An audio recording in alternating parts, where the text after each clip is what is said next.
Defense Secretary Gibo Teodoro alleges that some Filipino politicians may have been receiving support from China to amplify its operations in the West Philippine Sea. Does the palace have any information regarding these politicians?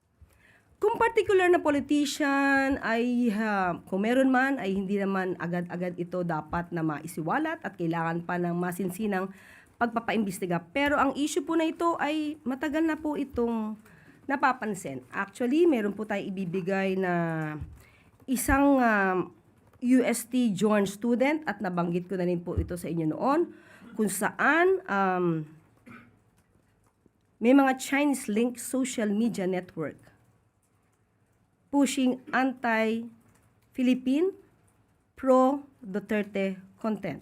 At nais po nating ipakita, ito po ay isang pag-aaral mismo ni Mr. Nico Balbidina.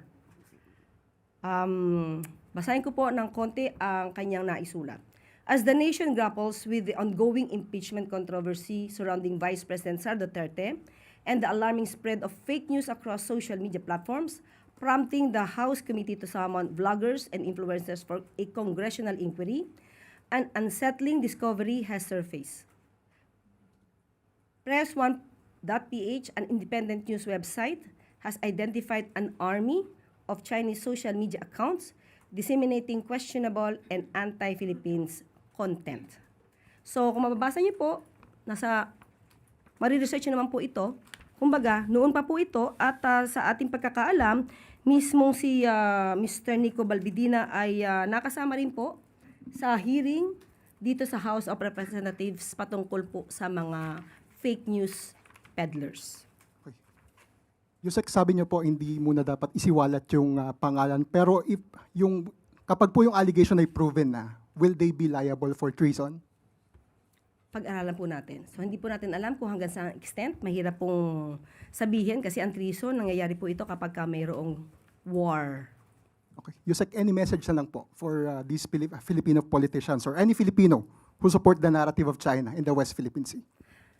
Unang-una po, isa lang po ang bansa natin. Yan po ang madiing sinabi ng ating Pangulo sa SONA.